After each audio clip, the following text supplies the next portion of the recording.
Now, here's my first question. Okay. What's your last name?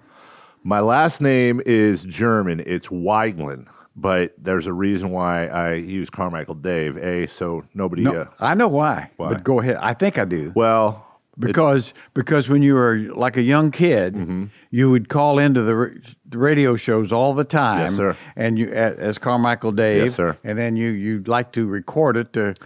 That's- Is that pretty much right? You've done your homework. Yeah, I used to call in with Grant Coase, Jim Cosemore, and I started out as it was Dave and Carmichael, and I was 14, 15 years old.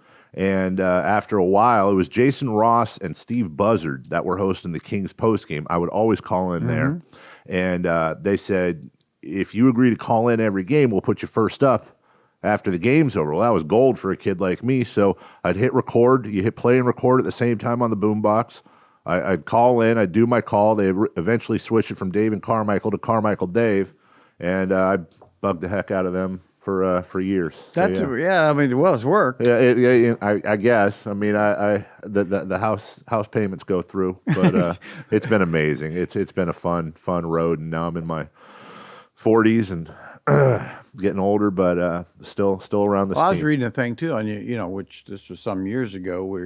An interview with you, and you weren't sure, just how long the radio thing was. And obviously, it's going very well. And but I think obviously it's a tough business, I guess, and so you just can't know for sure about anything, probably. No, I've seen so many people come and go, and you never know. And I was, of course, I was fired briefly for about a year in 2013 when we had the ownership issues and the team going to Seattle, and I spoke out quite a bit. And the station's obviously a partner with the team, and that was a problem for the old ownership, and that's a whole different story. But you mean the Maloofs were not in agreement with this stance you took? They weren't. It's funny that they weren't. They were always very nice behind the scenes, but I think the powers that be didn't like me saying they were being crooks and threatening to take our team, which I know you very much remember that saga, and you and Grant were, I've always said, the biggest moment of that saga when you guys signed off.